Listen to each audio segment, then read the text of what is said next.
Last summer, I set every single flower on my pepper plants and harvested over 60 ripe peppers from just 4 plants in raised beds. The year before that, same varieties, same garden, I watched nearly half the blooms fall off the stems before they ever set fruit. The difference was not a new fertilizer, it was not a fancy supplement, it was a handful of simple adjustments based on understanding exactly why pepper flowers drop in the first place. And once I figured that out, everything clicked. Today, I'm going to walk you through the real science behind pepper flower drop, what actually causes it, and then give you a clear set of fixes you can put to work in your garden this week. I am talking specific temperatures, specific nutrient ratios, watering methods, and timing that made all the difference for me across 3 full growing seasons.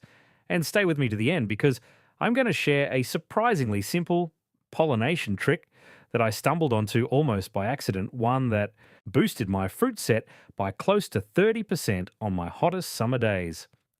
Let me tell you, I spent years getting this wrong. For the longest time, when my pepper flowers would drop, I did what most of us do. I assumed the plants needed more fertilizer, so I would hit them with a big dose of whatever all-purpose feed I had on hand and hope for the best. Sometimes I would water more, sometimes less, basically just guessing. And every summer I would lose a solid chunk of my flowers and end up with a fraction of the harvest I should have been getting. If that sounds familiar, you are not alone. I was right there doing the same thing for way too long. Then about 4 seasons ago, I started paying closer attention. I put a min-max thermometer right at canopy level next to my peppers. I started tracking exactly when flowers dropped and cross-referencing it with temperature, watering, and feeding. That is when something completely reset my thinking. It was not one single cause. It was a pattern of stress signals, and once I could see those signals clearly, the fixes became obvious. Here is the core principle that changed everything for me.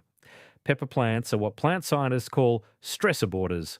When a pepper plant encounters a stress it cannot manage, whether it is heat, cold, drought, too much nitrogen, or poor pollination, its survival response is to drop its reproductive parts, meaning the flowers and tiny fruitlets.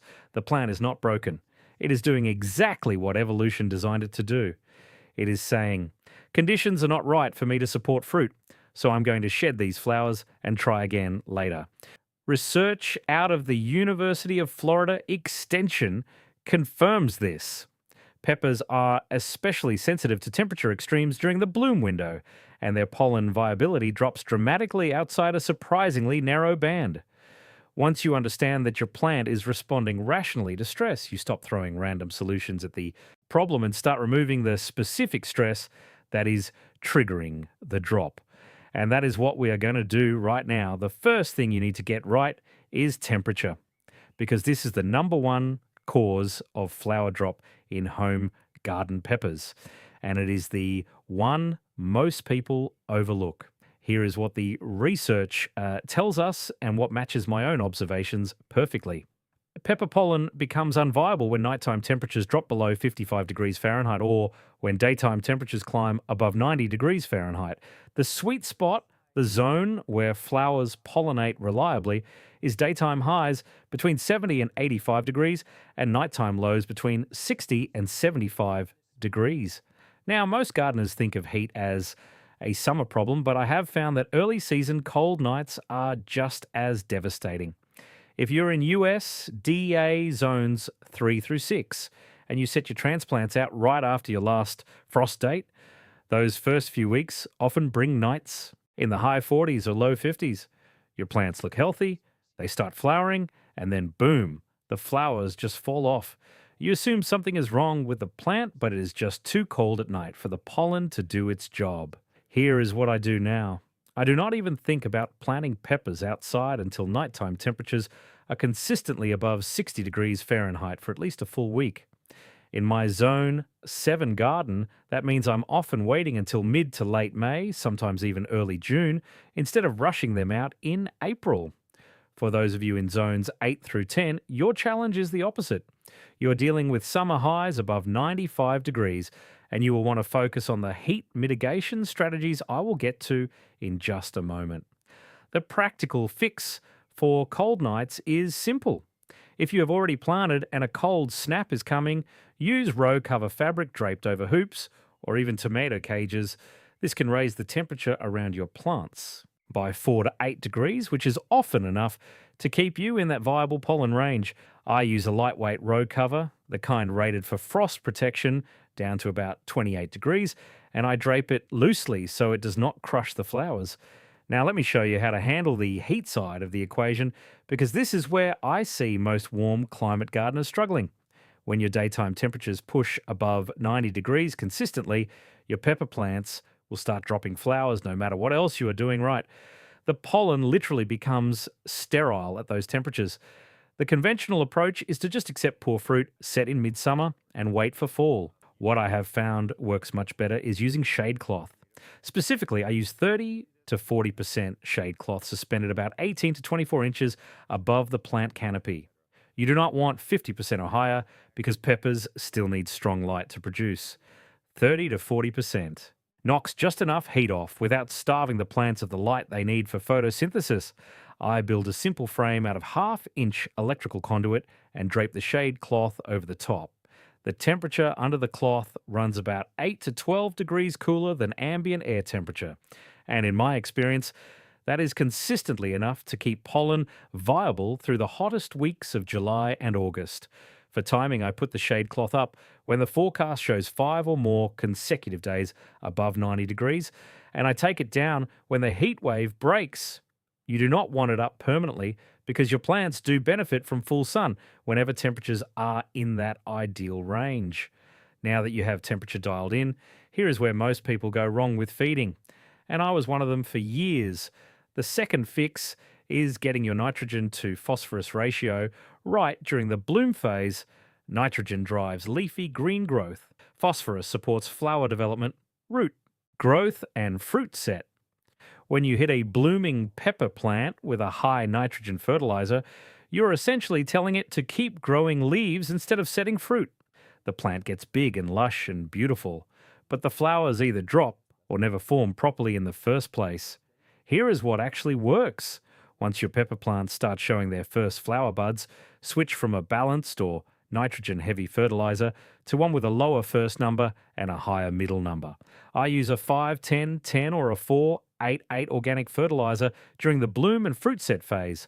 I apply it as a side dressing, about 2 tablespoons scattered in a ring 6 inches from the base of each plant every 3 weeks. Before the bloom phase during the vegetative growth period when you first transplant, a balanced 10-10-10 or even a slightly nitrogen forward feed is fine. You want that early leaf growth, but the moment you see buds forming, make the switch. I also want to be straight with you about calcium. Calcium deficiency can contribute to flower drop and more commonly to blossom end rot on the fruit that does set. If your soil test shows calcium below about 1,000 parts per million, a light application of gypsum at planting, roughly 1/4 cup per plant worked into the top 3 inches of soil, can make a noticeable difference. But do not just throw calcium at your plants without testing first. I did that for 2 years and it actually raised my soil pH too high, which created a whole different set of problems. What I am showing you today is just one piece of getting the most out of every plant in your garden. If you want the full system I use, everything from soil prep and biology to strategic pruning techniques and succession planting schedules, it is all laid out in my book, The 30-Day Maximum Yield Protocol. It is 115 pages, specifically written for home gardeners who want to grow significantly more food without extra space or expensive equipment. You can scan the QR code on screen or click the link in the description below to grab a copy for $17. It is honestly the guide I wish I had when I was figuring all this out on my own. All right, let us keep going. The third fix is one that took me the longest to accept because it goes against what feels intuitive. You need to water consistently but less frequently than you think. Peppers are not tomatoes. They do not want constantly moist soil. What they want is a deep soak, followed by a period where the top inch or two of soil dries out slightly before the next watering. Here is exactly what I do. I water my peppers deeply, about 1 to 1.5 inches of water per week, delivered in 2 sessions rather than daily light watering. I use drip irrigation set to run for about 45 minutes twice a week, which delivers roughly 3/4 of an inch each session. The key is soil level moisture, not overhead watering. Overhead, watering wets the flowers directly, which can interfere with pollination and promote fungal issues. Between waterings, I check the soil by sticking my finger about 2 inches down. If it still feels moist at that depth, I skip the next scheduled watering. If it feels dry, I water. In sandy soil or in zones 8 through 10 during peak summer, you may need to water 3 times per week instead of 2. In heavy clay soil or cooler climates, twice per week or even once may be plenty. The visual cue I watch for is slight leaf droop in the late afternoon that recovers by the next morning. That tells me the plant is using water efficiently, but is not sitting in soggy soil. If the leaves are drooping in the morning and not recovering, you are underwatering and need to increase frequency. The reason this matters for flower drop is straightforward. Inconsistent watering, meaning a cycle of drought stress followed by a flood of water, triggers that stress abortion response I talked about earlier. The plant reads those swings as unstable conditions and sheds its flowers. Consistent, deep, and slightly less frequent watering keeps the plant in a stable state where it feels confident enough to hold on to its blooms and invest energy in fruit. Now here is the fourth fix, and this one surprised me when I first learned about it. You need to think about airflow around your plants. Pepper flowers are primarily self-pollinating.